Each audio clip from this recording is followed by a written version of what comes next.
I always thought that meditation was being able to like sit and quiet your mind and then like, because I have 1,000 thoughts running through my head every millisecond, like just boom, Yeah. boom, boom, boom, boom, constantly. And as soon as a thought comes in, then that leads to another thought, which leads to another thought, which brings me back to this thought. Like it is totally a very busy intersection in my brain.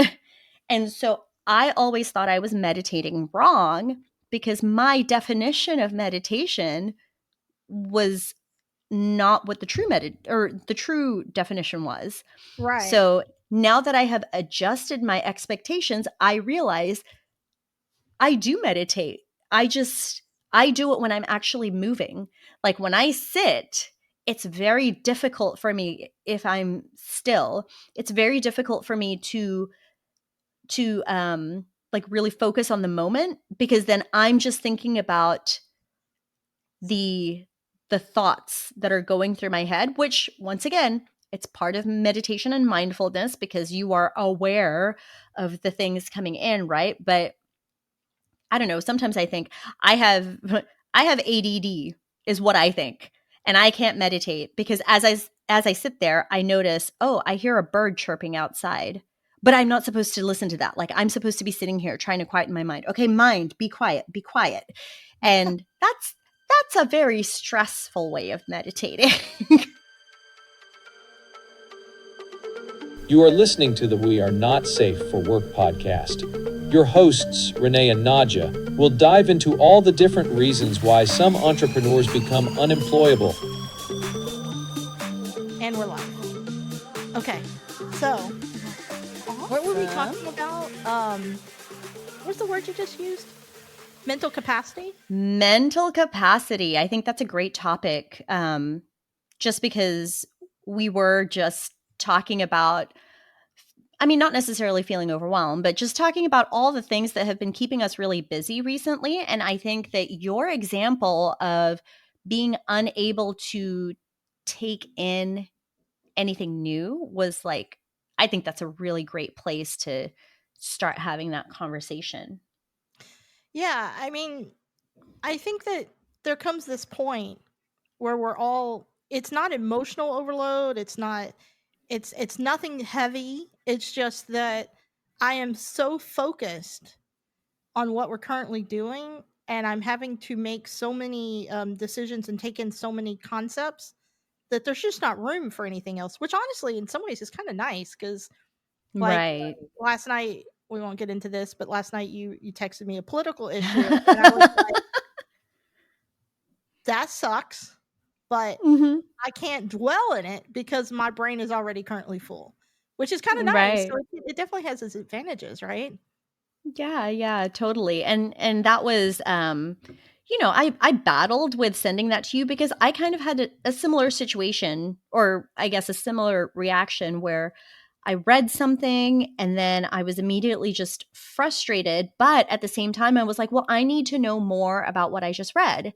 And so I went down my usual rabbit hole of, okay, I'm going to look at this source and I'm going to look over here at this source and I'm going to read this article. And it got to the point where, the information overload was starting. And that was like, that stemmed from me sitting there going, do I share this or do I not? That's funny. Yeah. Well, I'm glad that you did because honestly, I'm so detached right now that I didn't know anyway. So it's like, Yeah. and it's another thing, I guess we should talk about this. We haven't talked about if we're going to talk about, I love that. I don't know how else to word it. Talk about if we're going to talk about hot button divisive issues. And Yeah. both of us paused. got I'm it. sorry. No, I was just going to say, like, I think that's something that shouldn't be shied away from because hot topics or hot button topics, whatever you may want to call them, they're a part of life. Like that, I feel like it's a form of censorship. And, we went into this agreeing that we would approach things with authenticity, and we would be incredibly inauthentic if we avoided specific topics because we were afraid of how people might react to it or our opinions. And I mean, we don't necessarily agree on everything. We agree on a lot of things, Yeah. but there's going to be things that we have differing opinions on. And I think that it's healthy to have conversations about it in an informed and open-minded way. Like maybe we could help set that type of example for others. Well, it's a good point because the thing that dawned on me last night was that I haven't considered this because I forget that these things, the labels of life exist sometimes. Oh. I really do. Because I get in my own little bubble, right? But you and Sure. I are an interesting duo, and it didn't hit me at all. Maybe you thought about this before, but I hadn't. Um, I'm a lesbian, and you're Asian from Uh-huh. Australia, and you're not even a citizen of this country. Nope. You're here on a see, my ignorance is going to come through. What A is it? A green green card? card. Green card. Yeah. Do you have I'm a a like a permanent resident. permanent? Okay, so you have like a Yes. lifetime green card? It's not lifetime. I have to renew it every 10 years. Oh fuck, really? Yeah. Is Yep. that a problem? Actually, mine's coming up for renewal this year, so I have to start going through the process because sometimes the filing process takes a while, and so typically I try to start it like 6 months before it expires. So hold on, I want to come back to that, but just to get through this. So I'm a white lesbian married to a woman. You are an Asian non-American married to a white American. That's correct. And that is interesting, and I forgot that was a thing, and because we Yeah. don't think about these things, but it Yep. does inform our perspectives, which Absolutely. in this which is why you texted me last night because, Exactly. yeah, what you texted me about was specifically about our lives and Yeah, the problem because is it affects all of us. Yeah. absolutely. So, with the green card thing that you have to review, is it just a formality to renew that, or is there ever any No. concern for you that they could say, "I'm sorry, but we're ready for you to leave"? Yep, absolutely. So every time I have renewed, we've lived here in the US since 1998. That was when we moved When you to the say "we," US. who's "we"? Me and my family, my immediate family, like Your my immediate family. parents and my Yeah, brothers. Yes. okay. So we moved here in 98, and we didn't become permanent residents until 2002, 3, 2. What is the We were, but if you're a go ahead. permanent resident, then why do you have to renew anything? Just to make sure that I haven't done anything to offend the overlords. Oh. So Oh, that my they can revoke my residency. Yeah. Yeah. Well, because it's a whole process. So renewing my green card, like I said, it's every 10 years.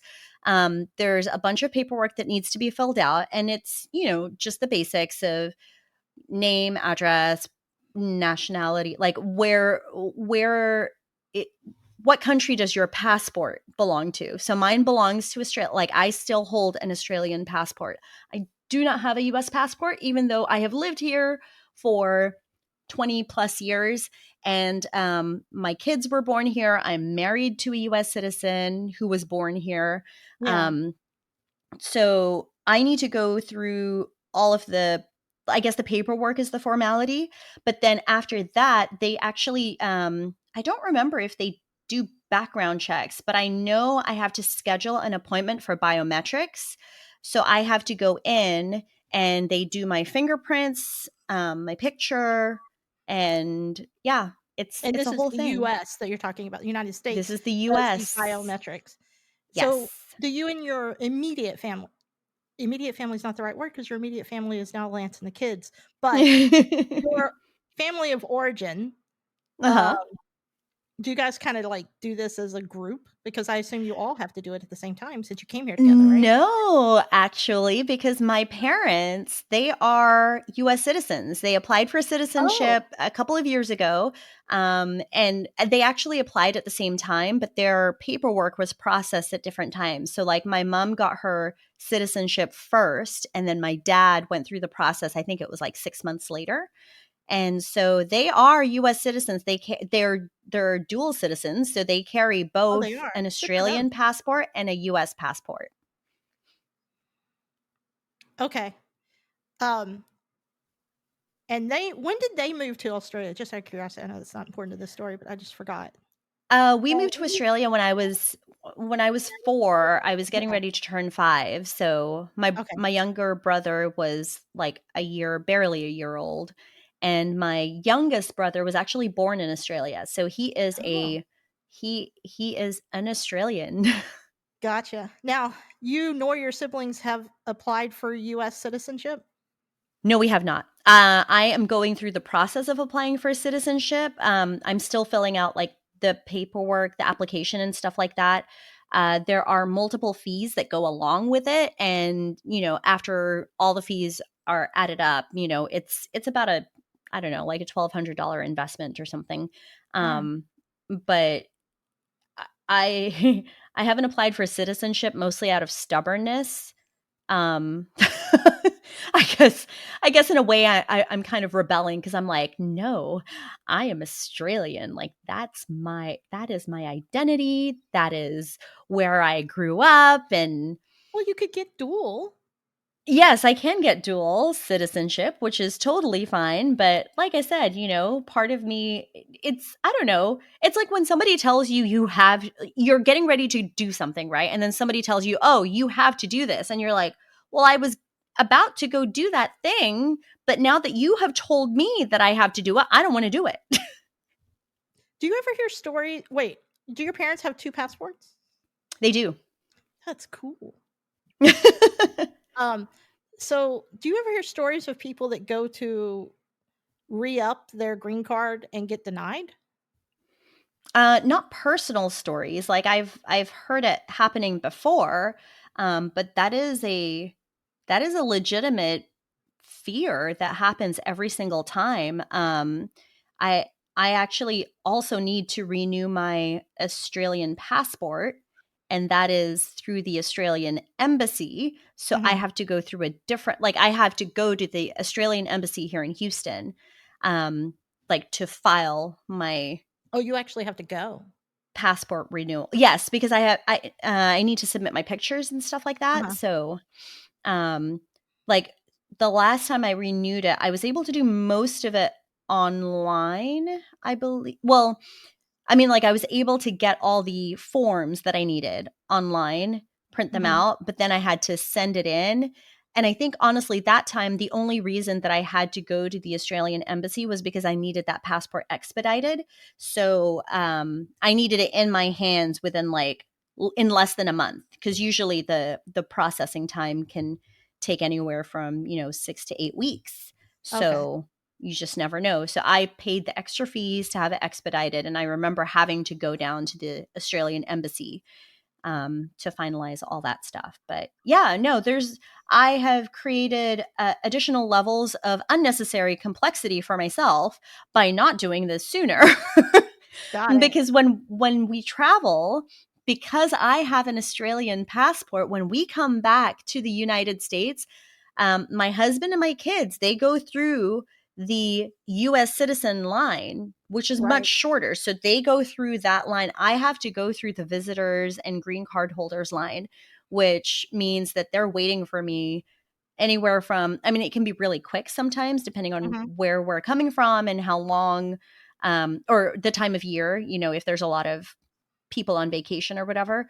But the last time we came back from the Philippines, they went through the citizen line, and I had to go through the green card holder and slash visitors line, and they waited about 30 to 40 minutes for me to go through through Have you ever immigration. traveled with just your kids internationally, and how do you handle that? I have traveled with my kids internationally, just me and my kids. We traveled to Australia all together, so my husband and my kids. So when we landed in Australia, they actually I went through the visitors line with them because Oh, they okay. were US passport holders. So I just went through the same line as them because I didn't want to go through immigration without them. And Right, right. then and then my husband actually came back from Australia early. Me and the girl stayed a little bit longer. And so coming back home, it was vice versa. The girls they were in the visitors line with me. Oh, So okay, they let you do when that.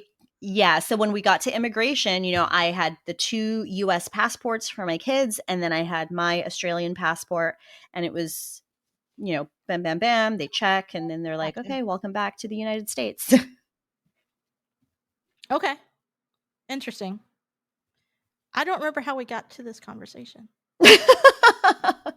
How did we get to this conversation? Just talking about hot button topics. Oh, right. That's how it came about, because Yeah. I am in a unique position where I am a permanent resident who has lived here over 20 years, who is married to a US citizen, who has kids that were born here, and I am still technically a foreigner. Right. Which, more important than anything, honestly, means you're non-voting. Yes, I cannot vote. Right. And you have such strong opinions. I do have strong opinions. It's kind of funny because 2 of my closest friends live here in Texas, you and Joanna, and both of you are non-citizens and are completely obsessively opinionated about politics. And I keep asking both of you, when are Yep. you going to become citizens? Because Joanna's been here at least as long as you, Yeah. and she's from England.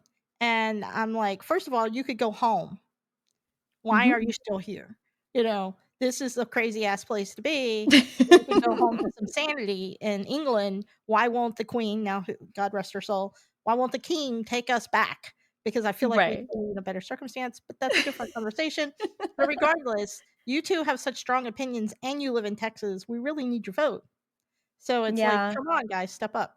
So, Yeah, you know, no, definitely. But it does well, maybe this is our topic of conversation, like immigration laws, opinions, whatever it may be. Because I think part of it too, just to kind of tie it back with the original topic that we had proposed, is there is so much mental fatigue and gymnastics that you do being a non-US citizen. yeah. And when it comes to the political climate, and like you said, especially here in Texas, you have it's almost a sense of like helplessness because you don't agree with the majority. Or it's not even that. It's not even the majority. You don't agree with what ends up being counted as the majority. Right. So part of you is like, well, what's the point? What's the point in me becoming a US citizen to vote for things if I know how this You're is going to be going to outvoted turn right out? away. Yeah. Exactly. So that's part of it, and the, like I said, the mental gymnastics that go into that are just, it's a cycle, like, yes, I have opinions. Yes, I try really hard to put my money where my mouth is, and put my support where I want to monetarily support. Mhm. I try to make moral decisions based on things like that, but every now and then it's kind of like, it's so exhausting to have to think about that all the time. Yeah. It's like, can't I just do this? Can't I just buy this from this company? I'm going to use Amazon as an example, like the way that they treat their employees, from what I've heard. And I have actually one of my husband's cousins Mhm. worked at Amazon for a long time. And, so we heard firsthand experience of what they go through and the shitty work conditions that sometimes that they are subjected to for long periods of time. And it doesn't matter if they complain about it or try to change things, like it's the culture of the workplace, right? Mhm. So it makes me, who is an avid Amazon shopper, Oh, big time. Me too. Yeah. yes, it makes me pause. And then I have to think about, okay, how badly do I want the convenience so that my money supports this corporation that treats my my married family members Yeah. poorly? Like, Right. do I want to be feeding into that machine. And so the You know, answer is obviously no, but I'm we can still do it going to anyway. click that. Well, it's funny. Andy, my wife, she tries really, because we're huge Amazon shoppers, Mm-hmm. and she tries really hard to buy American from Amazon. Yeah. Have you ever tried to Yep. do that? It's so It's hard. so hard. Yes. It is so, so hard because now there's so many resellers, right? Mm-hmm. And And you have to do so much research to be able to it's so determine, like, hard. yeah, It's almost it's, impossible. And yeah. so many things that we buy on a regular basis are not American made anyway. Mm, So then it's like, okay, is it coming directly from China? right. Not that I have any issue with China. I think China, well, okay, that's not true. I have plenty of issues with China, but I don't have necessarily an issue with a product coming from China. We buy lots of stuff from China. To say otherwise would just be stupid. But Right. even if we could figure out if the reseller is from the United States, so that we're supporting that middleman, it's so hard Mm-hmm. to do. Right. Um, anyway, it all becomes so complicated. But now Amazon's making me really mad because now they've started. The best thing about buying from Amazon is how easy it is to return something. Yes. You And just reminded me that I do need to return something today. right. So, So it used to be, or still is, often that if you buy something and you want to return it, you can take it to the UPS store and you just hand them the product mm-hmm. and they scan your return QR code and that's it. Well, now a lot of them are starting to make you repackage it, which is Mm-hmm. really annoying because maybe I don't have a box that size or Right. whatever. And so one of the huge advantages was the ease of return, and that seems to be going away lately. Yeah. Yeah. So I don't know. Yeah. It's, what is it? It's, convenience over, like, I don't know, ethical, Morality? moral compass. Yeah. Yeah. Convenience over morality, perhaps. Yeah. But So, have you ever watched The Good Place? I saw a few episodes. I know you really like that show. Yeah. I love that show. So I think that this is a discussion that they actually put out there. And it's a matter of, the whole point of The Good Place is when you are living, you earn or lose points based on what you do, right? Like, so Right. if you do a good thing, you earn more points. If you do a bad thing, you lose points. And then that is like that score that you have at the end of your life is what decides if you're going to the good place or the bad place. And Right. so one of the topics that they not attack, but one of the topics that they approach on the good place is they find out that nobody has been admitted into the good place for the past like however many 100 years, right? And it's like, why? There are so many people that deserve, like so many famous people that in our heads we're like, that person deserves to go to the good place, right? Right. Why are they not in the good place? And they talk about the accounting system being flawed because as the world becomes more complicated, all these additional things start coming into play when it comes to your scoring. So like you go over here and you're like, yeah, I bought an organic apple from a local farmer, right? Right. Okay. So organic from a local farmer. And then they go back one step and they're like, okay, yeah, you bought an organic apple from a local farmer, so that's a good thing. But also that local farmer has ties with the mafia. And then so you lose points there. And because they have ties with the mafia, like that particular group, like committed genocide. So now you've just like negative 1,000,000 points. And because of that one decision, like, so that's the example that they give. Like, Yeah.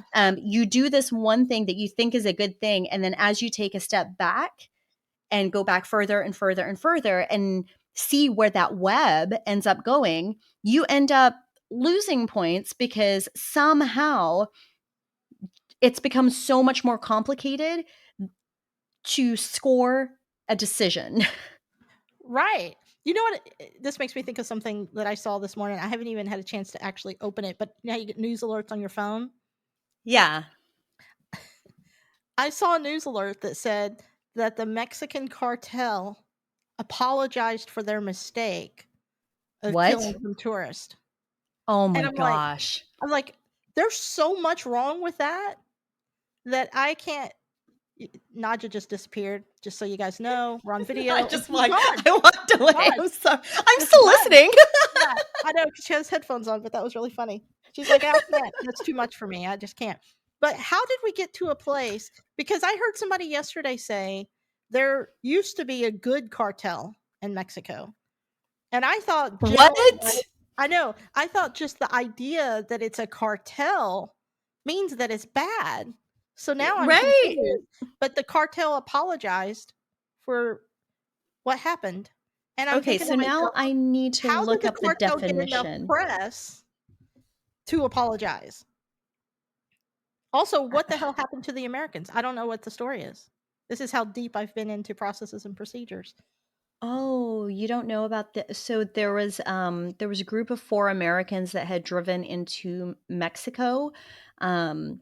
And I think it was like one of them was going there for a medical procedure because it was going to be cheaper.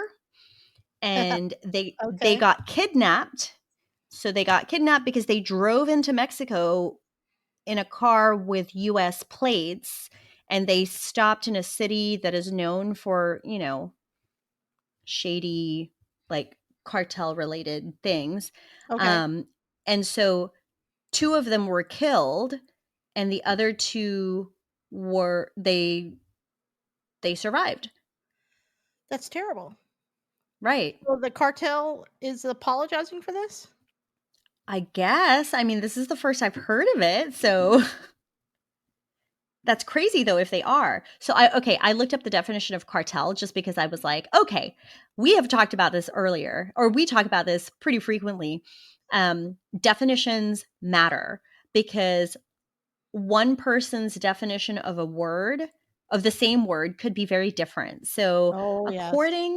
according to dictionary.com, cartel is a noun, and the definition is an association of manufacturers or suppliers with the purpose of maintaining prices at a high level and restricting competition. And historically, it is a coalition or cooperative arrangement between political parties intended to promote a mutual interest. There is nothing in here about like gangs because to me, cartel means a gang. I thought it did. So here are the headlines. Mexican cartel is very sorry for kidnapped and murdered Americans. Mexican drug cartel purportedly apologizes for death of kidnapped Americans. What? Hold on, let me just click on that. Calls out members for lack of discipline. So Mexican drug cartel purportedly apologizes for deaths of kidnapped Americans, calls out members for lack of discipline. I don't even know. Wow, so there's like a code of ethics in the drug cartel? What? Sure. I guess so. My mind is blown right now. Like, I don't know. Well, I mean, you know, when you watch like I'm really into Blacklist. Yeah. Ooh, they always say in that show. Huh? I love that show. Oh yeah. They always say in that show that criminals have the best code of ethics. So, okay. That's interesting. Sure. Yeah. Okay. So here we are. The cartel has apologized, and I don't even know what to say to that. What do you But say to again, that? my brain is so full that it's like there's no space for that. I don't have room for that. I don't. It's like it comes in. It's like it flurries around, and the end. So then, would cartel members make it into the good place because they did a good thing by apologizing? Well, would they? Yeah, because the act of regret and atonement, like that's the type of stuff that we're all told earns us brownie points, right? Like, but genuine, like Yeah. genuinely asking for forgiveness and, yeah.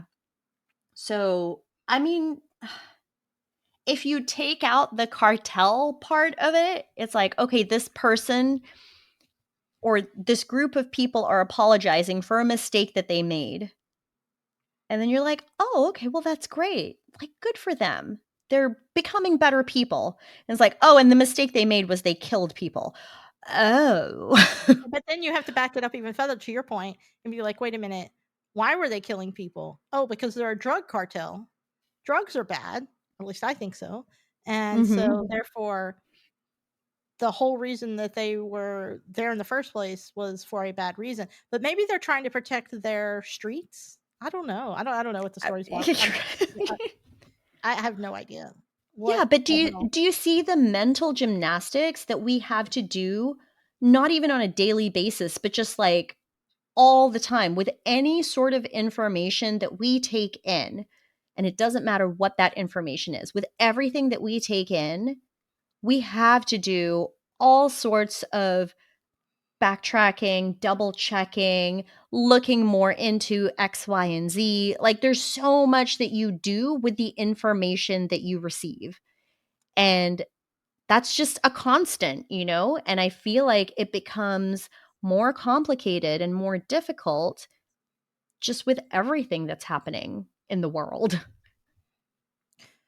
Yeah. And so then how do you leave space for all of the mental gymnastics you must do in your work? Because you were saying earlier, we were talking about the SOPs that you are working with a client for, and your client was calling it, you call it a course, and the client was calling it a program. A program.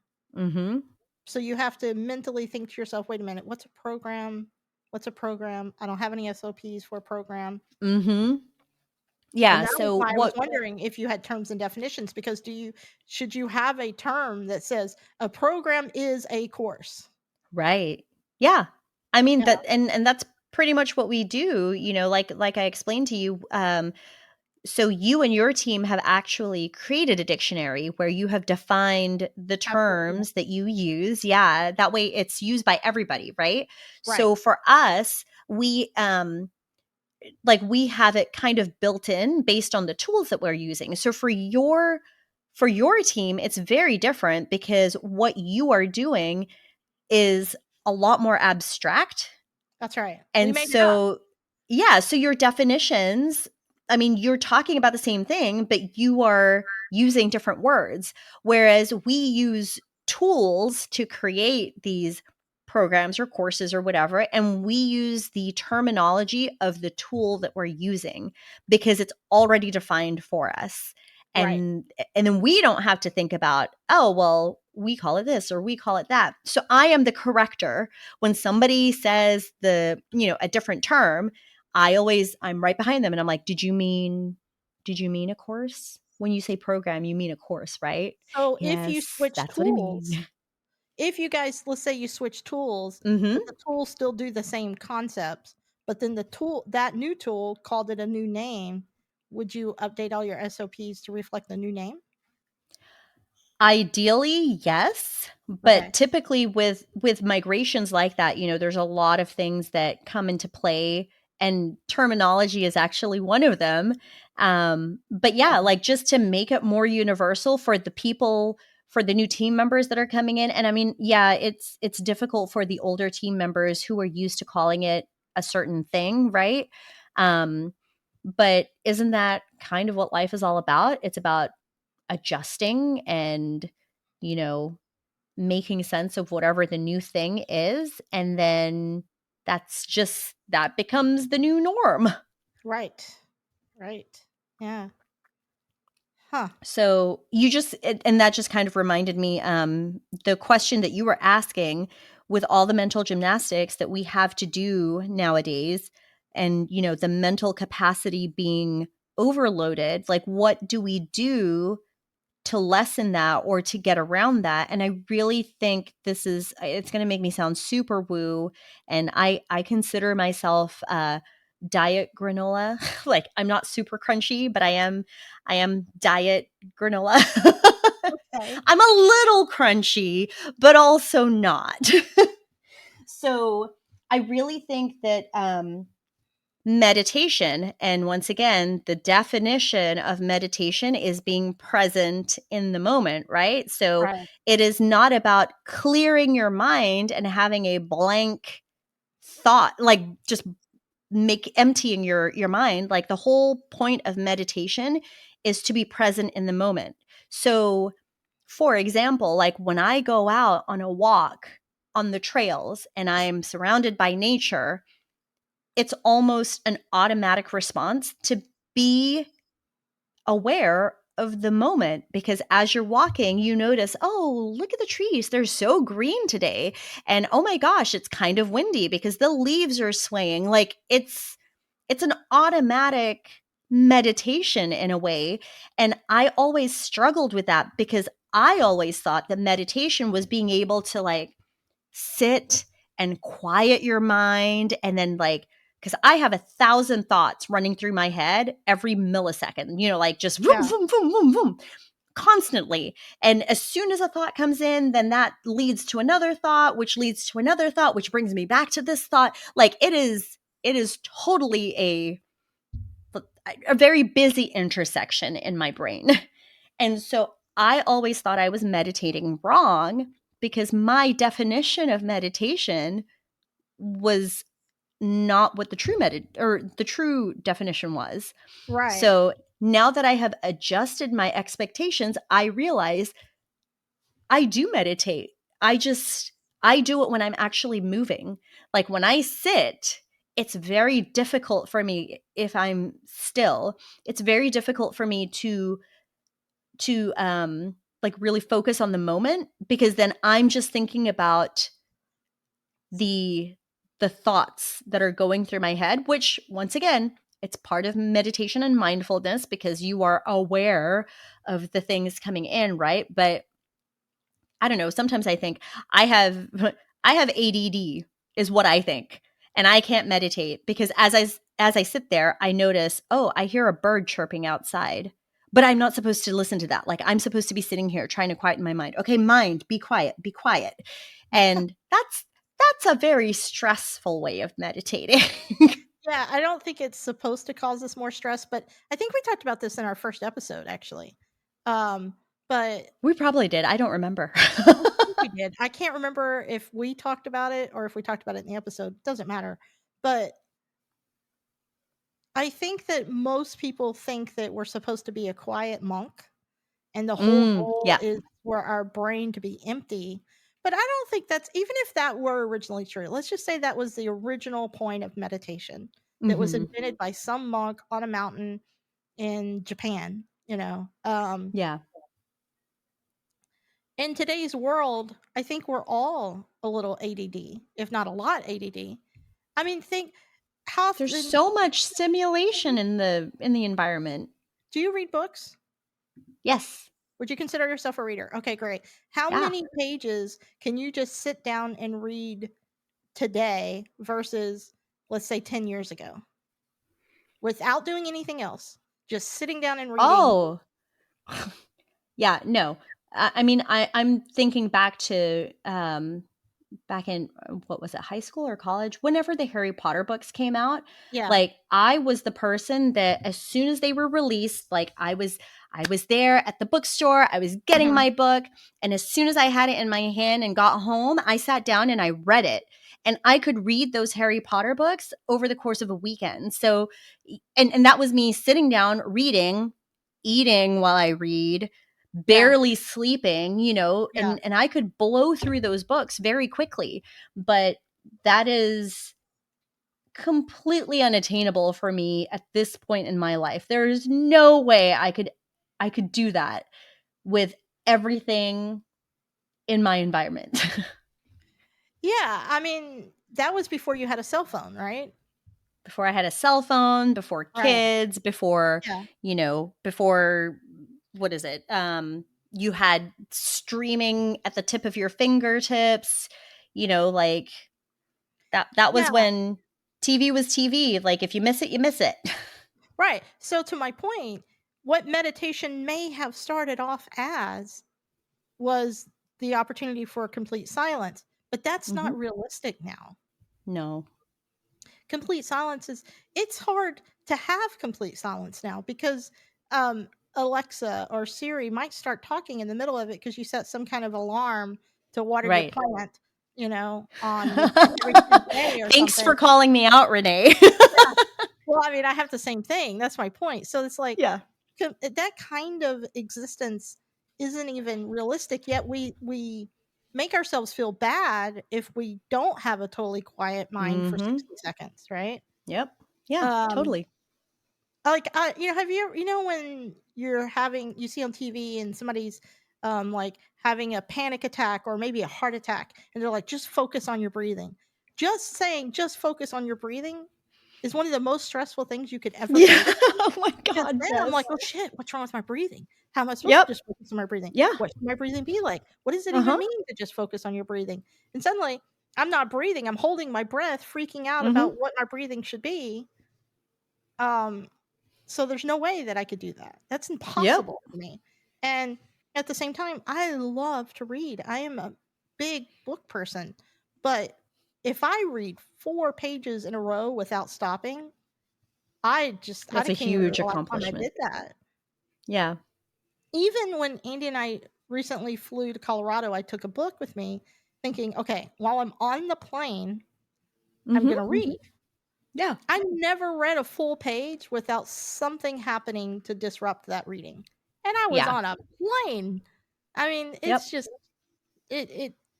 life is just not the same anymore, but yet we have these weird expectations of ourselves that it should be.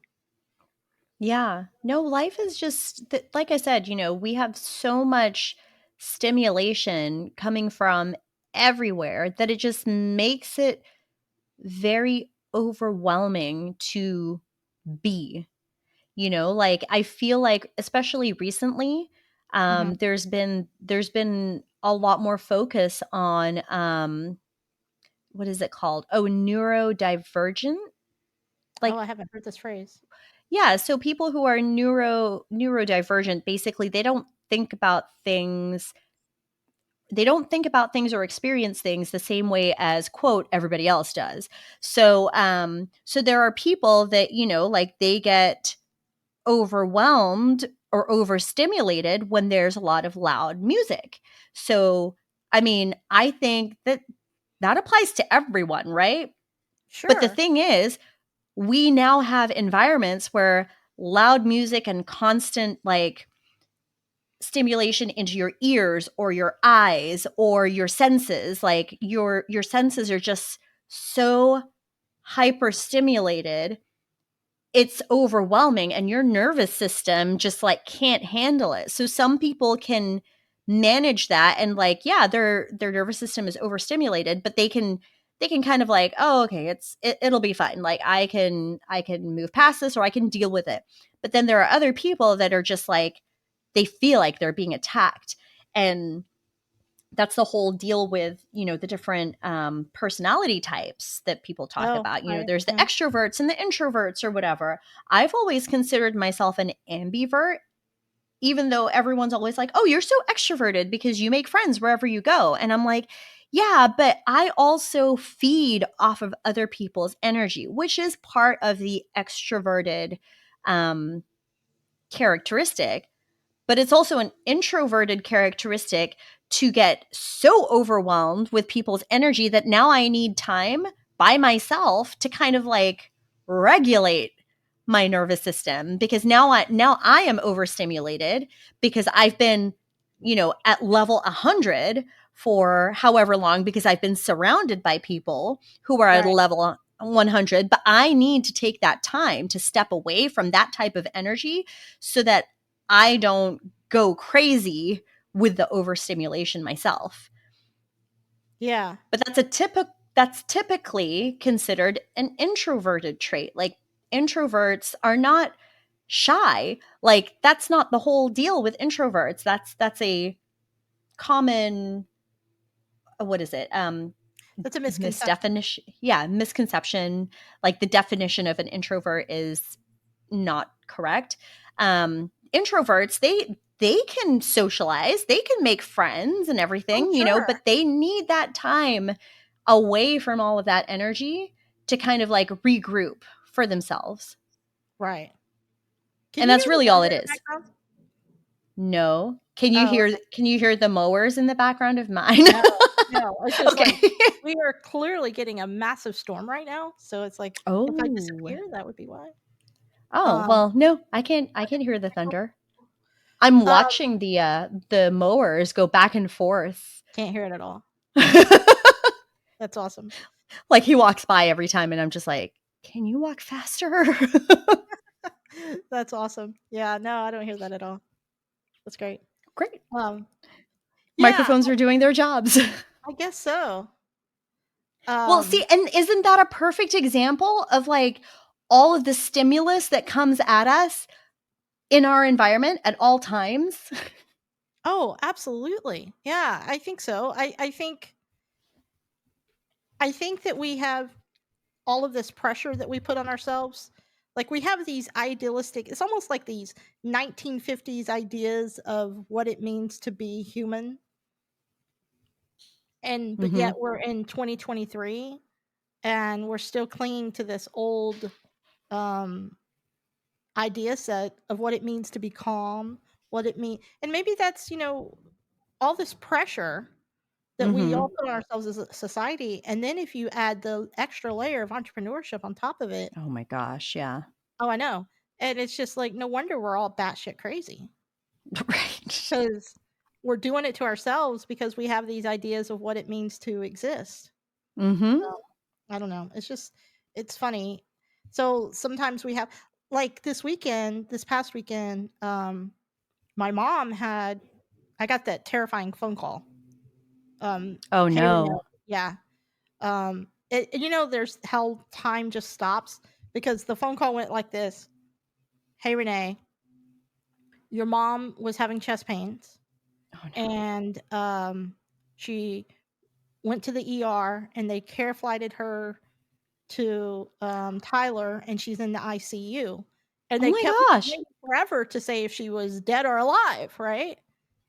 And I'm like, yeah, no, you start off with everything's okay, but this is what happened. Exactly. Like that is what I want to hear. I don't want to know that. I mean, it's not even my mom, and my heart dropped into my stomach just now, like as you're explaining this. Yeah.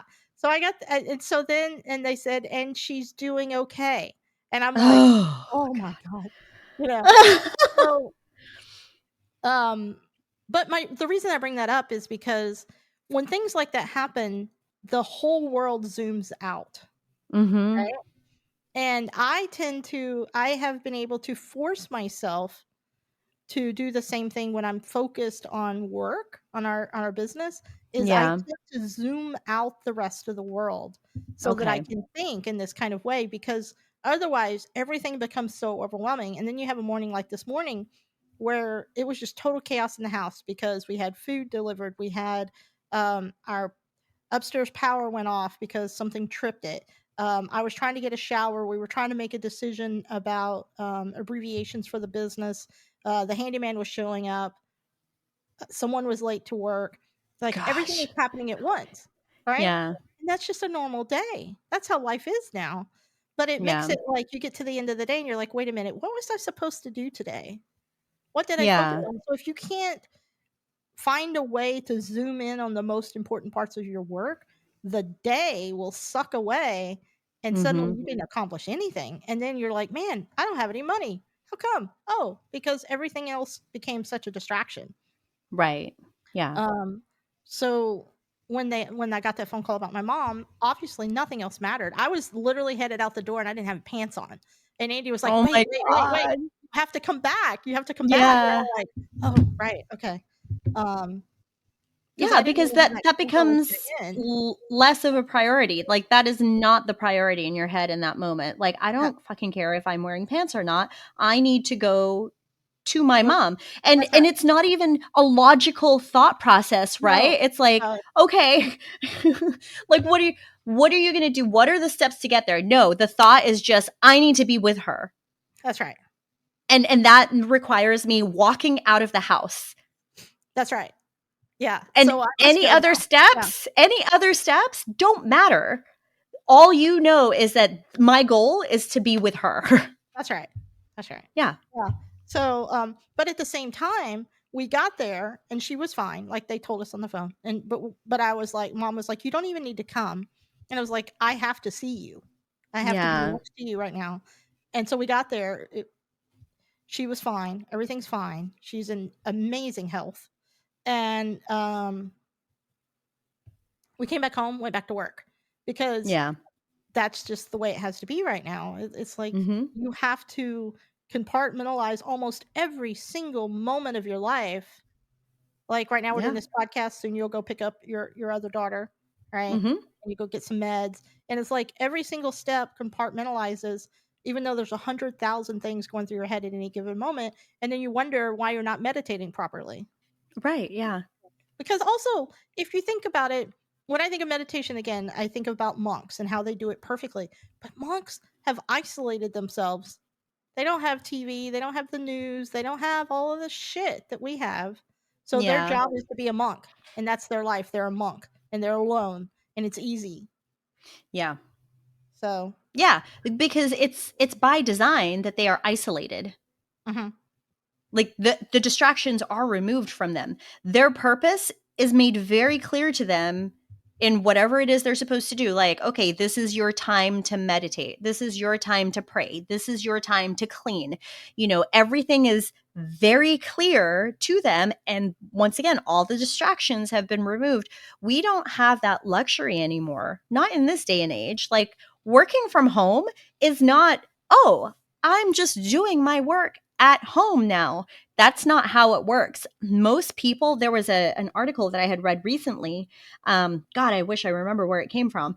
But the article that I had read was when it comes to working from home, it's motly women or females that have the additional mental burden, because if a mother, let's go back. Let's be very specific. We're talking about parents. If a mother is working from home, she doesn't just work from home. She's also now responsible for making sure that things are clean because she's at home, right? So doing the dishes, sweeping, taking care of pets. She's the first person that gets to pick, or not gets to, she's the first person that gets called if a kid needs to be picked up from school because she works from home. Right. But if it was the other way around, and I know this from firsthand experience because we have a friend in our neighborhood, he works from home. Yes. Like the roles are reversed. So his wife goes into an office and he works from home. And sure, he's the one that goes and picks up the kids if they need to be picked up from school. But do you know who gets called first? The mom. She does. Yeah. The mom does. And that's just, it's one of those gender roles that are always assumed, and that additional mental burden, because he doesn't have to worry about doing the dishes because he's at home or whatever. Like he doesn't feel like he needs to be responsible for that. Well, I have another close friend, her husband works from home. I have to ask a question. So with that specific couple, he doesn't feel the pressure to make sure that the kitchen is clean before his wife gets home? Oh, no, absolutely not. His focus is, I am working from home. So my focus during work hours is to work. And that's what he does. Whereas me, I work from home and I still take care. I mean, I'm not saying that the expectation is set by my husband. Like there is absolutely no expectations. He doesn't demand that when he comes home from work, he comes home to a clean house. There's none of that demand. But the societal expectation is, well, you're the one working from home. Why isn't your house more clean? Right. Why aren't your dishes done? And I'm like, because I'm acting like a man is what I'm doing. Yeah. which is, oh God, it's maddening because it's not fair to men. Because, honestly, I think that most of these expectations are started with women and then Mm-hmm. set to other women and to men as well, Yeah. Um, your friend shouldn't have to clean the house when he's home because he's Mm-hmm. working. Right. And you shouldn't have your situation is different because Lance is just the most amazing human. I've never met him, but I love him He dearly. is. And Yes. so I know that he doesn't have that expectation on him, but you probably have that expectation on yourself. Oh, absolutely. Yeah. Yeah. I'm the one downstairs working, so I feel like I have an extra level of it's now my responsibility to make sure the downstairs is clean so Mm. that when Andy's done working, she can come downstairs to a clean kitchen because the kitchen is the Right. heart of our house. Um, I put that on myself directly, Mm-hmm. and it's just funny how we learn these ideas of what it means to be a woman or what it means to be a man. Um, and you could also go back to the 1950s with that too, and TV and all that involved. Because TV is generally our first social clue. Right. Yeah. Yeah. I would say I honestly think TV has more of an impact than our own household. Mm-hmm. Yeah, because if you see, I mean, I'm I don't really watch much TV Yeah, anymore. that's probably And my thing. if I do have it on, it's usually like an old show that I've seen before Mhm. because once again, going back to the distraction discussion, I am less distracted by something I'm familiar with. So, like I don't feel like I have to pay attention to it. I just like having the background noise. It's so Um, funny because I'm the complete opposite. If I'm familiar, then oh, I tend to be like, "Okay, I know what's about to happen, so let me wait for that." You know? oh my gosh. No, no, no. I can Yeah. zone it out. Like, No, yeah. no, no. No. I actually, if I'm familiar, I'm more zoned in. Which is why I can't listen to anything with words if I'm trying to work or sleep. I can't go to Oh. sleep to music. I'll never fall asleep. Oh man, I used to fall asleep with the TV on. Yeah, I can't do that. Like when I was younger, back in high school. Yeah, Mhm. I would just have the TV on and it would usually be like a movie or something like that. A Mhm. movie that I'd seen millions of times. Well, not millions, but Yeah, I know you what know you what I mean. mean. Yeah. Yeah. So a movie that I'd seen so many times that I could recite it like with my eyes closed. Like I could recite the scene and I could picture the scene in my head and everything. And that's how I would fall asleep.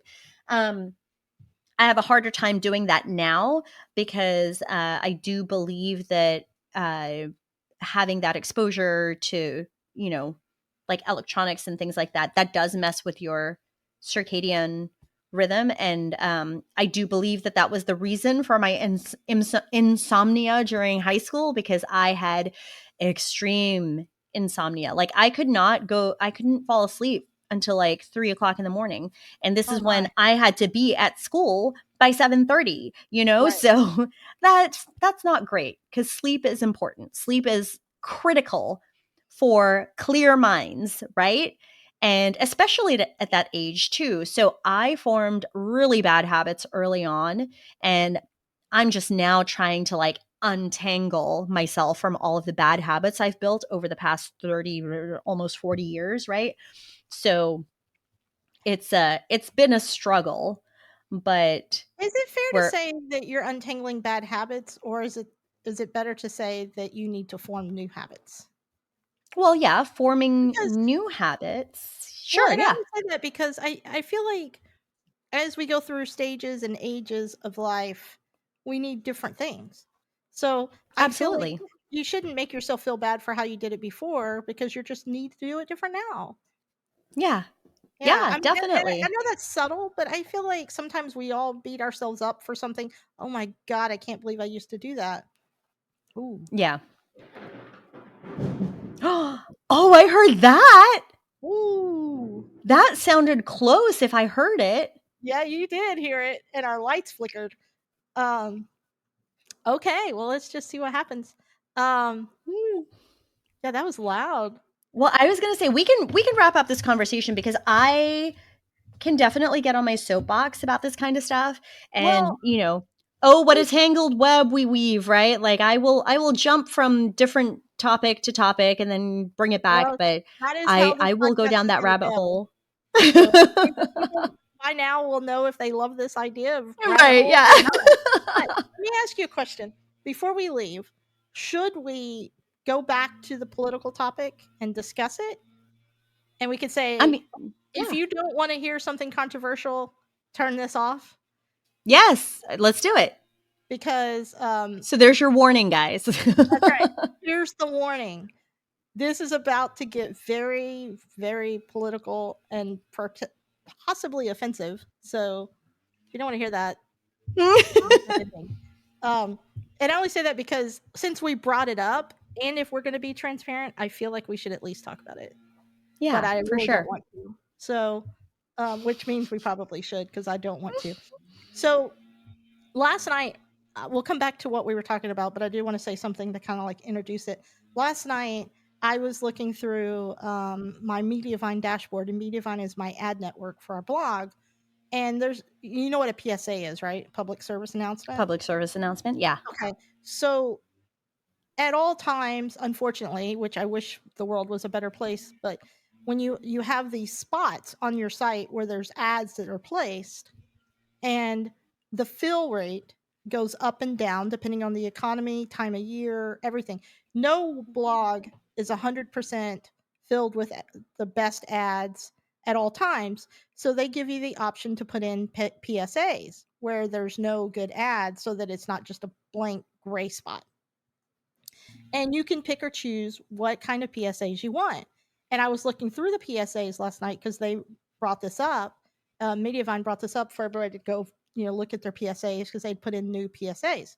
And one of them was for LGBTQIA.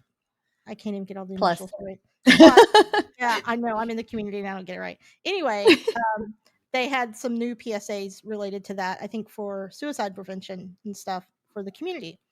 And I Okay. was like, man, I don't know if I want these PSAs on there because of who my audience is. I don't want to offend anyone.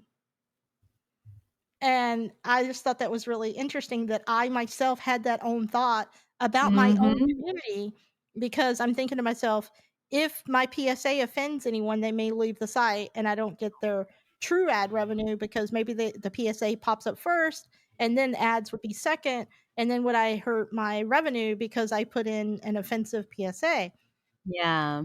And as I was scrolling through all the PSAs, I realized that every single PSA has some form of controversy. Yeah. Because like if it's anti-smoking, who's going to be offended by that? A smoker, Right. right? Yeah. So everything has some form of being offended.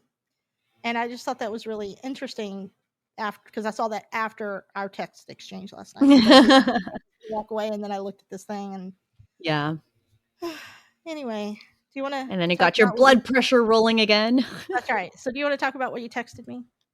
Sure. So I came across an article. Once again, going back to reading, I am an avid reader, and I do try not to get bogged down with like news, like news, because it becomes so polarizing, Right. the approach. And so I always try to find, there's really no true neutral journalist or journalism outlet or whatever it may be. It's impossible for a journalist, because I'm married to one, so I've learned a lot about this. It's impossible for journalism to be completely non-biased, is what you're trying to say. Right. Yes, exactly. So I saw a headline, and as soon as I saw the headline, I did what I normally do, which is information overload. Like I need to spiral down my rabbit hole and make sure that I am reading the accurate source material as opposed to somebody's opinion based on a headline. I don't want to get sucked into that. So I want all the information so I can make my own decision. And so the headline was, I can find it. Hang on. You know what? I have to go to the restroom. I'm going to pause this, find Let's it, pause it. and we'll come right back. Sounds good. And we're back live. Oh, look at that. Yeah. Okay, so I found it. Okay. So the headline says, the Tennessee House just passed a bill completely gutting marriage equality. So that was the headline. And once again, I'm like, okay, Sensationalized. that's pretty, that's pretty fluffy, right? Like completely gutting marriage equality, like that seems really extreme, right? Right. So I went down my search and I was like, Tennessee bill, marriage equality, just trying to Yeah. find something a little less biased or whatever. And so after going down my rabbit hole, it turns out this sensationalized headline is accurate. It is true. And so there was a bill that was passed in Tennessee where Was it it says, passed?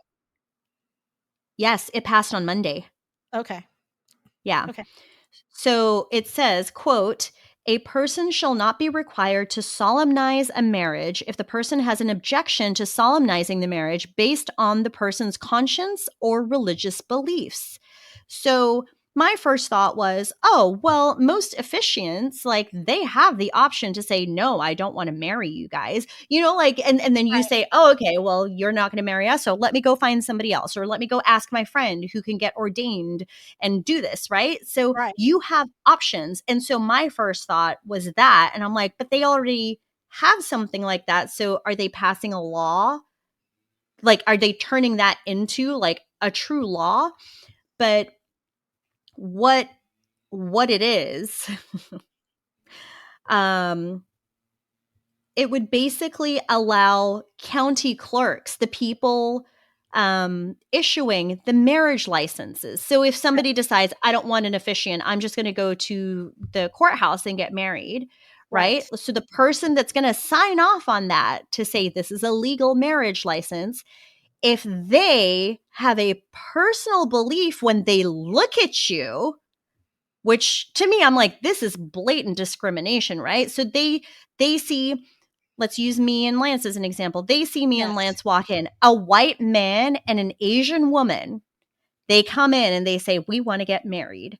And then that person says, oh, this kind of goes against my personal beliefs of interracial marriage. So no, I will not issue a marriage license to you. Now we've just been denied a marriage license. We cannot get married because this person has said, no, my personal beliefs, I don't believe in interracial marriage, so I'm going to say no to this. Like, what kind of power are they passing to people? And then same thing, like you and Andy walk into a courthouse and say, we would like a marriage license, please. And they look at you and they're like, but you're both women. Yep. That goes against my religious beliefs. So no, I will not issue this marriage license to you. Like, could they say, have either one of you ever been married before? And then if you said yes, and then they said, well, what was the reason you got divorced? Could they make judgment calls on that too? Because I assume if it's religion that, oh God, but in the Bible, Jesus talked about. Yeah, the Bible that is written by multiple people. Right. Well, and has been edited over time and translated multiple times, but I digress. Yeah, this is good because we're going to lose all of the Okay, let's just clear something up. I am Catholic. Like I am a practicing Catholic. Right. And I have issues with organized religion. So right. I grew up Pentecostal and I would still consider myself to be in that category. But I would say non-practicing. In other words, I'm not going to church. I just we go to church. We teach our kids. They're going to go through their first communion soon. Yeah, no, we are practicing Catholics. But there are things that like Renee said, I get very opinionated and I am not quiet about them. And so people don't like me when I do that. Right. So would this person also be able to deny people that perhaps this is their second or third marriage? if it goes against their conscience or beliefs, then yeah, absolutely. Okay. So now this person in Tennessee can basically decide for any reason that is should this person have to file their conscience in advance so that they, like, when you get the job, these are the things that I would not do a marriage Right? license for, or do they get to decide day by day based upon their mood? Oh my gosh. Okay, so this oh, you're getting my blood boiling. Okay, so this raises another I guess it's like a parallel kind of debate too. The Okay. whole thing about like the gun reforms and the legislations of gun control and things like that, right? So the Oh yeah. argument has been um, government should not enforce blah blah blah blah blah, right? Like Right. keep government out of my guns. Okay, great.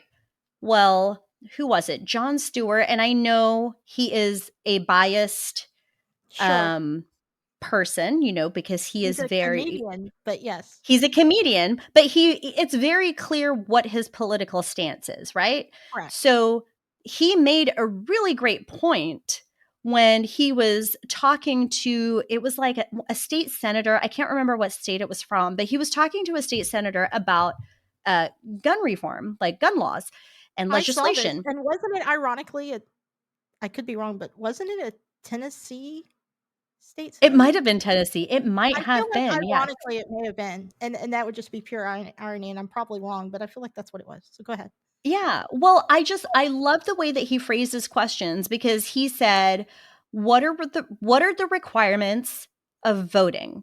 Like as a US citizen, let's go back to the voting thing. Yes. What are the requirements of voting? And then the guy was like, "Oh, well, you need to live in the US and you need to have like a valid ID and all this kind of stuff." But he was like, "Okay, and then what's the biggest thing that has to happen for you to be able to vote?"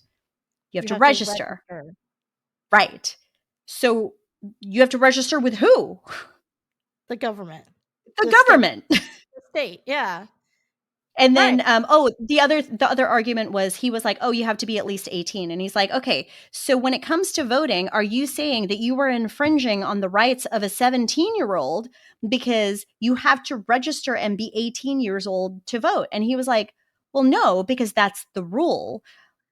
Okay. I know. I saw this too, and I was like, this is such circular logic. But Then what makes it different for registering your gun, right? Like in order for you to have a gun, you should register, right? right, Because it'll because be they more don't, helpful and for this law guy, enforcement. this Yes, senator didn't want to have to register guns, was the whole exactly. thing. Right. But Yes, he wants people who are going to vote to register to vote and to have right, all the legal documentation to make sure that they can vote, which, by the way, I right. think makes sense. I think that's how it Hmm. should be. I also Yeah, think that's how it should be with a gun. And I totally think that makes absolute sense. I also understand a mentality that I don't agree with here, which is people who are very fearful of the government taking away their rights don't want the government to know how many guns they have. right. I don't think that logic works because it's a selective logic. And Hmm. like in the case of here, they want the right to not allow certain kinds of people to get married, but they want the government not to be involved in the things that they want to do. Right? Yes, So but they don't isn't want it to get county involved. clerks? Aren't they government employees? Yes. Yes, they totally are. So the power is going to this person in a government role to Mhm. say my personal beliefs and opinions is what is making this decision. Right. And remember what I said last night? I said, so then I want to move my family to Tennessee. I want to become a county clerk that Yep. issues marriage licenses, and I want to Go back deny to the Bible all. thing. Yeah, I want to deny all second marriages, first of all, Hmm. even though I am currently in a second marriage myself. That's who cares about hypocrisy. So I want to deny all second marriages and all straight marriages because they're just not natural to me. Right. That's not normal, you know? Yeah. And so And that is your personal opinion. That is your personal belief. right. And this bill allows you to exercise that. I bet that if all of a sudden all of the county clerks in Tennessee started denying, we'll just go with divorced because, divorce, so many marriages are second marriages. If they all started denying all second marriages, I bet they'd change the rule to have an exclusion. If they Oh, started yeah. denying all straight marriages, suddenly we'd have a rule for an exclusion that they can't deny straight marriages. You know what I Right. mean? And that rule would be based on, oh, they can't deny straight marriages because in the Bible, okay, now you're bringing religion into government. That's right. That's right. Now, interestingly, we have the Marriage Protection Act, which passed late last year. But in conjunction with this, Tennessee is also trying to do a new thing, which says that they don't have to honor any federal regulations or laws that they deem unconstitutional. They have to do that to Right. protect this idea because Oh my God. I'm sorry, but this is part of the mental overload. Like, my brain just cannot keep up with, once again, I'm going to use the term mental gymnastics that I have to go through to try to understand this point of view. well, and I wonder, since Tennessee is doing a lot of interesting things, Interesting they is a good also word for it. they also just banned drag queens, right? Yeah. Or Because no, they didn't ban them. They require them to get a permit in order to perform. okay. Okay. And the reason that they did this was to protect children, right? Yeah. Yes. Okay. All right, I just want to make sure I have that right. Because I was thinking about this morning. I was like, okay, so if they're concerned about children being exposed to drag queens, which I'm sorry, it's a funny thought. I mean, I struggle with Oh that my God. because Uh-huh. I don't know, it's just funny. But clearly they don't understand anything, and that's fine. But it got me to thinking, you're right. If they think a child can't process what a drag queen is and what's happening there, and that's fair. I'm going to say that's fine. If you don't think your child can process that, totally cool. But it got me to thinking, you know what's the hardest thing to process as a child? Jesus. Because as a child, we grow up, if you grow up in a Christian home, you're told about Santa Claus, generally speaking. You're told about the Easter Bunny, and you're told about Jesus. And then at some point, you're told, oh, your kids can't hear, right? No. Okay. You're told Santa Claus isn't real. You're told the Easter Bunny isn't real. And But Jesus then, is. but Jesus is.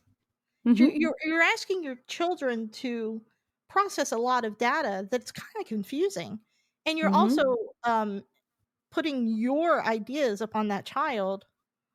So it got me thinking, maybe they're right. Maybe we shouldn't be able to expose children to drag queens, clowns, Halloween costumes, or church. Because I could see from a atheist perspective that they believe that raising your kids in a church environment is harmful to their children. I don't personally believe that, but I know some atheists that do feel very strongly about that. Right. Yeah. And so if we're going to impose the Christian ideas of raising a child on people, then shouldn't we equally impose the non-Christian ideas? This is why I always thought it was the dumbest idea to have prayer in school, because which prayer? Right. Right? Because there isn't just one. That's right. I mean, you're Catholic. There's a dominant one, but that doesn't make it the only one. That's right. And it's currently dominant. But that could change as populations Absolutely. shift, as religious ideas shift. That could change. So I guess I'm starting to say, I guess my point is, I think in Tennessee, we need to sponsor a bill that says that you can't expose children to church. Because if they can't handle a drag queen, I don't feel like they can handle religion either. So therefore, I'm thinking of moving to Tennessee and trying to get rid of church for children. Well, when it comes to the whole drag queen debate, right? Like how harmful they are to children.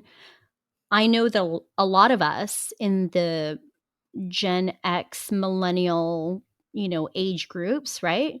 Yeah. We were exposed to something similar, but it was a beloved character and movie.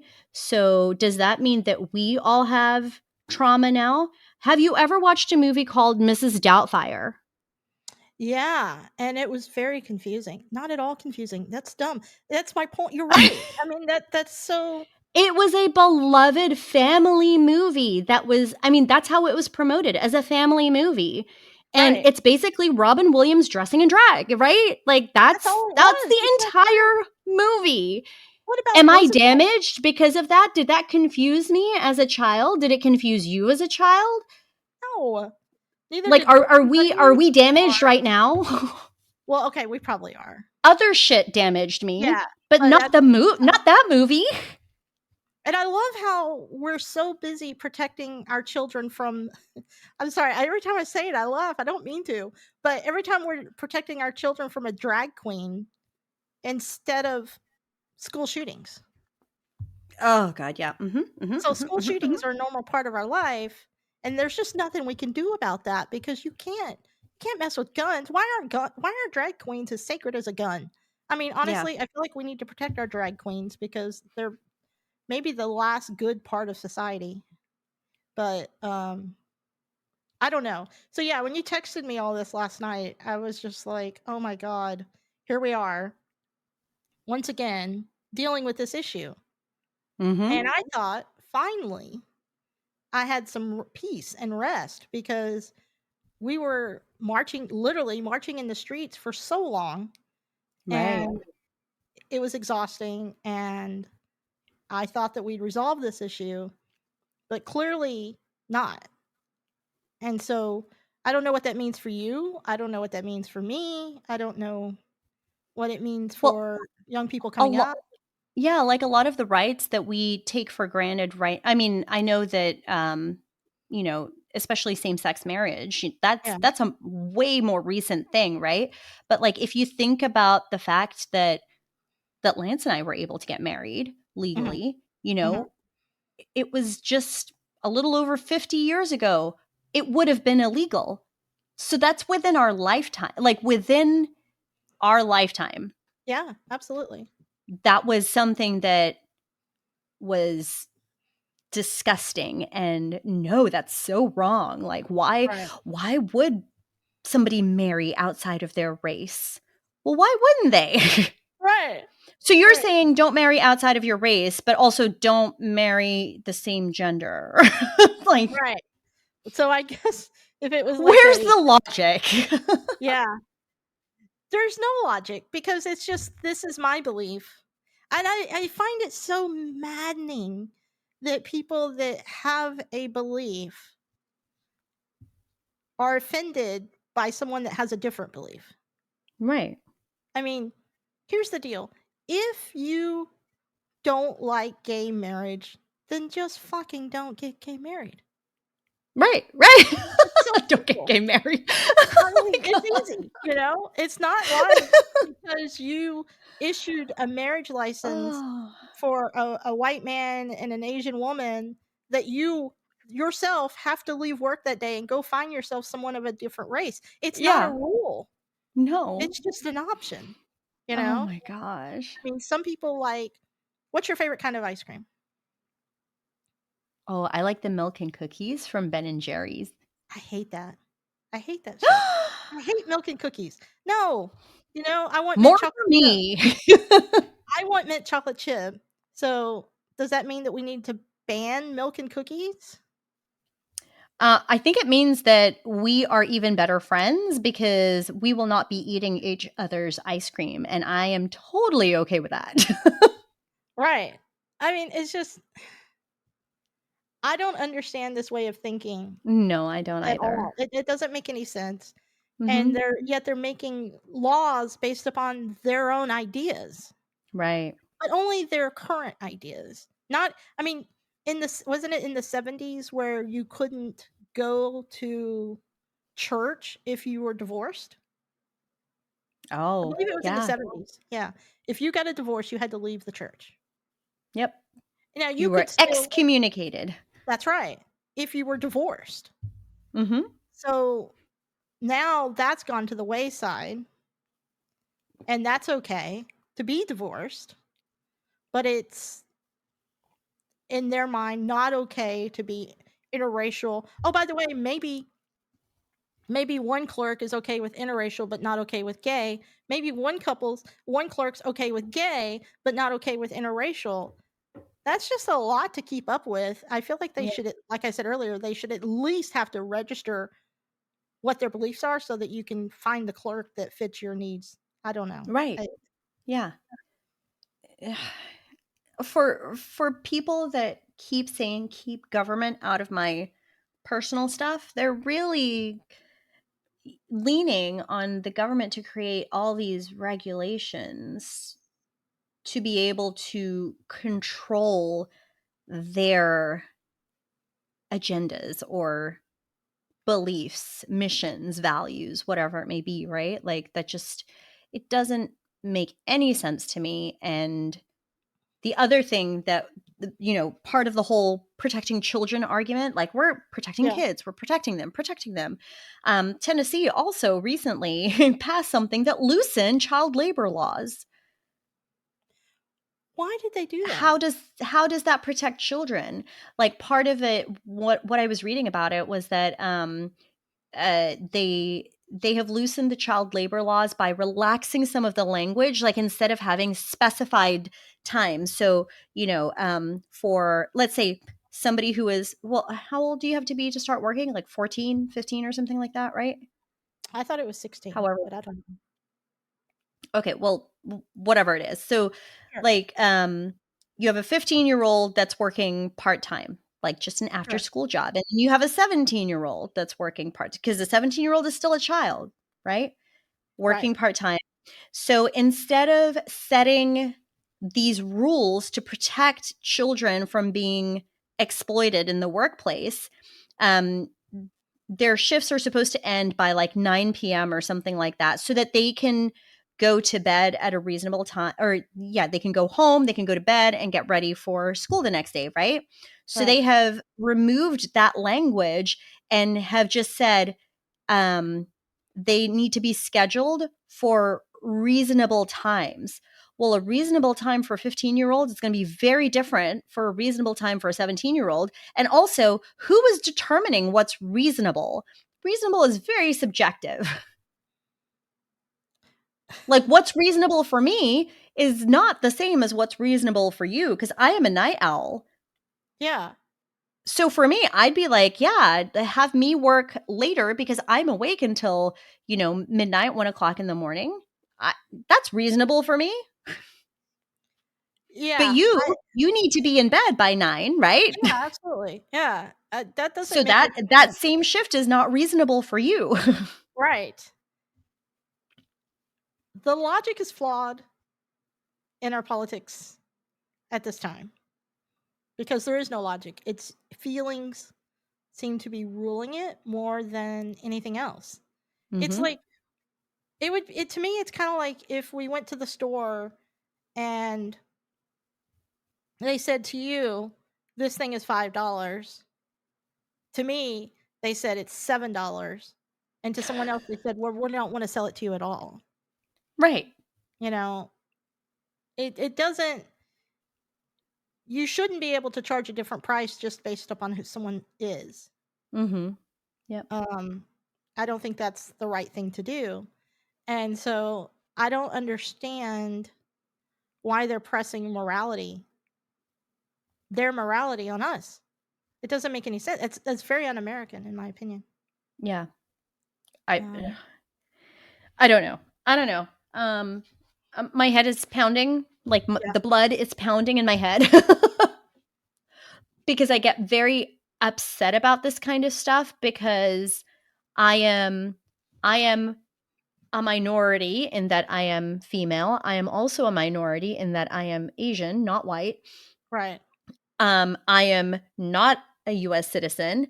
I I am in an interracial marriage. My children are mixed race. Yeah. Like all of these things get affected by all of the changes that are happening. Like everything that is being changed or revoked or whatever. I'm like it affects us in more ways than one. Like there are all these different spokes that come back to our wheel where we're affected. Yeah.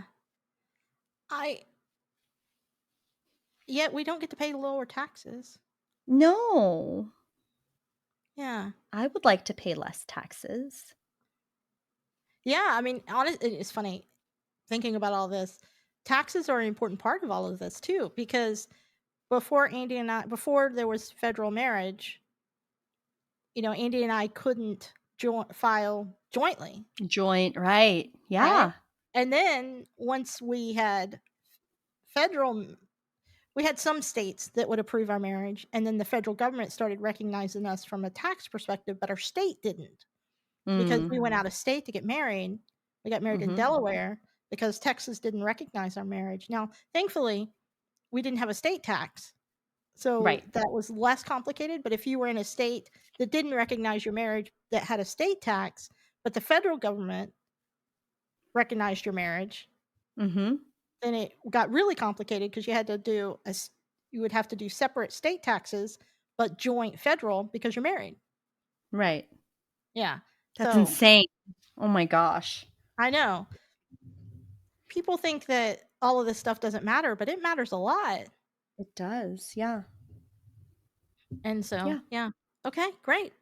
Well, I guess we can end this call now.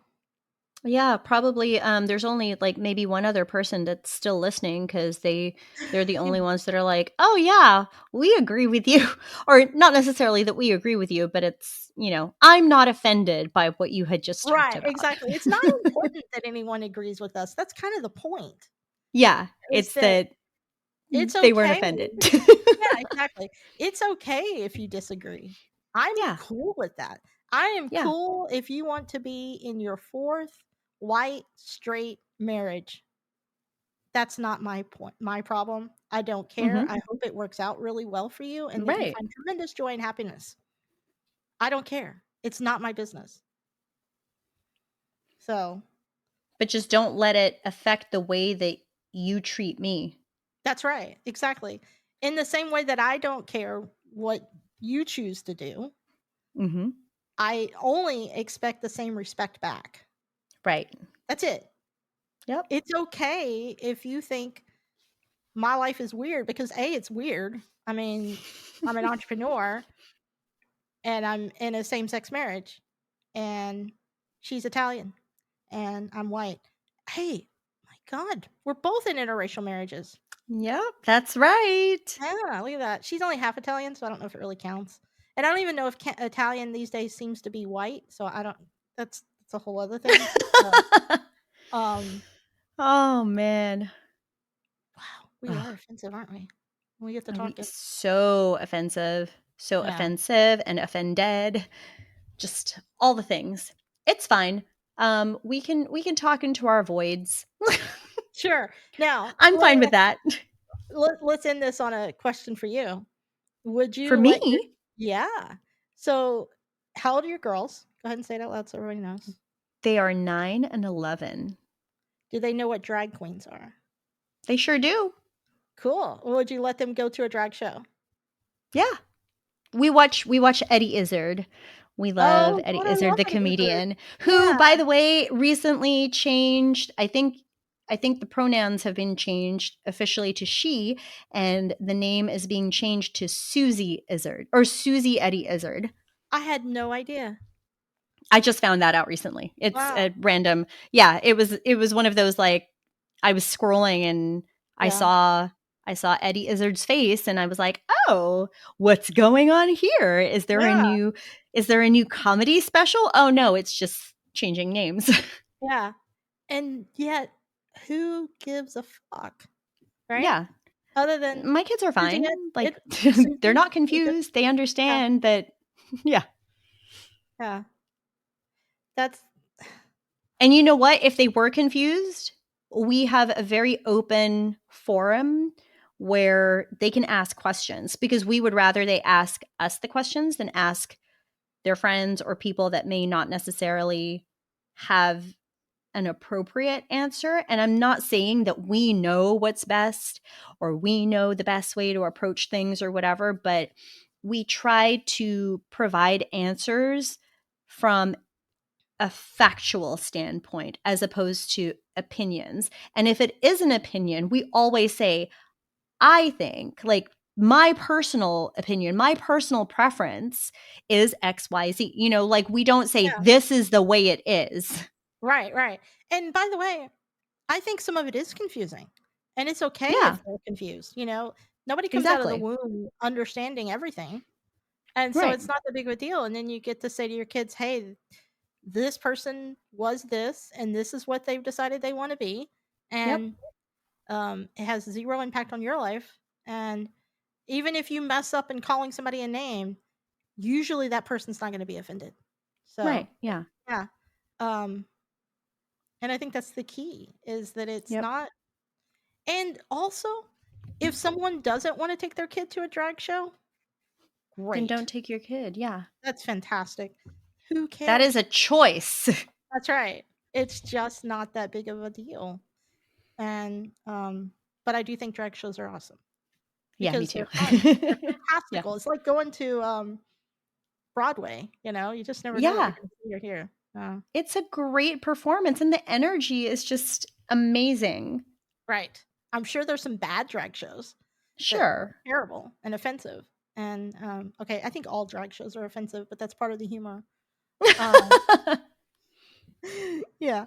So, okay, Oh my great. goodness. Okay. So, I guess we'll go now. You're going on vacation, right? I am going on When do vacation. you leave? We leave on Sunday. And who else We going? were It's me, my kids, and my mom and my brother. My husband won't be able to go because he will be working. Oh, okay. So, yeah, so it's just for spring break, for the kids' spring break. They wanted to go somewhere. I thought it would be fun to take them on a road trip.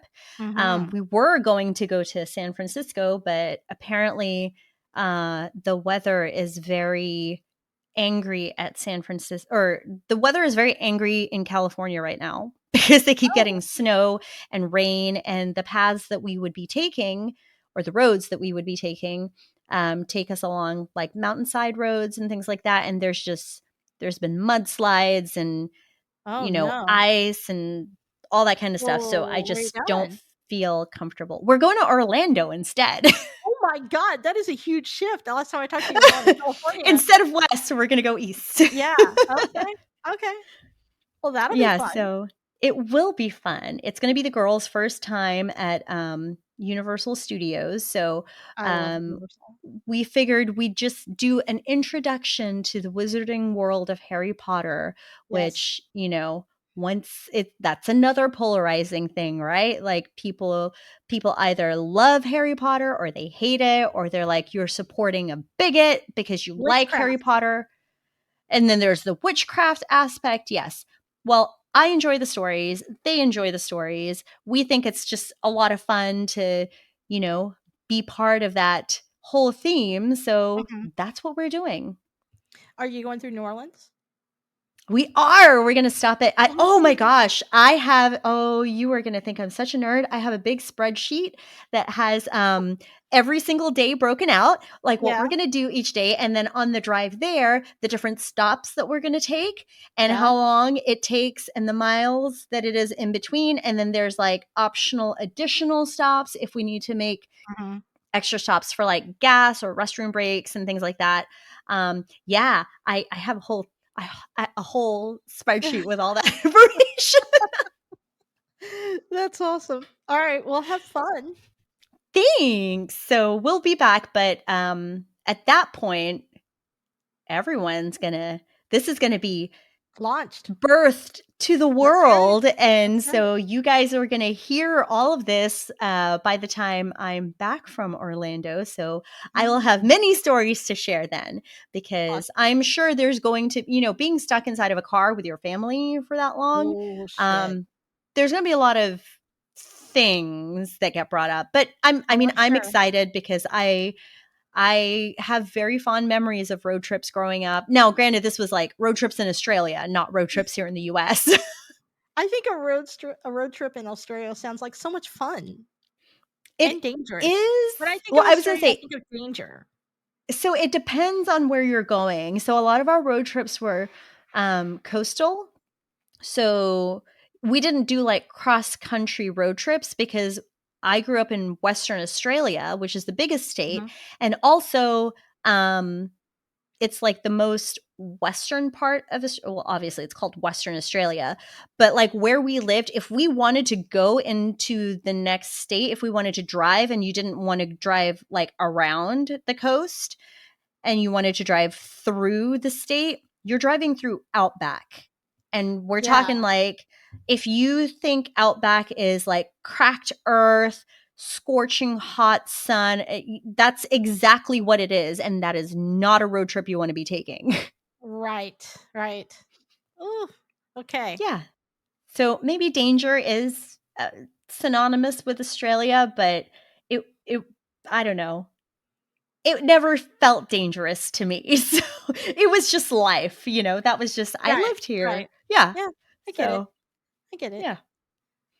You see poisonous snake or venomous snakes, poisonous spiders or whatever, and it's like, yeah, that's just what it is. Sure. Yeah, Just totally. don't touch it. Don't go near it. Don't let it bite you. Okay, just don't. Whatever you do, just don't. Just don't. Yes. Yeah. So this is the longest goodbye though. This is This is the true longest in goodbye. person. This is what happens to us in person. We can't say bye. It's hard. Oh, it's true. I know. I know. Okay, hour 40 minutes. Oh, okay. Yes. Thank you for hanging out and talk to you later. Okay. Bye again.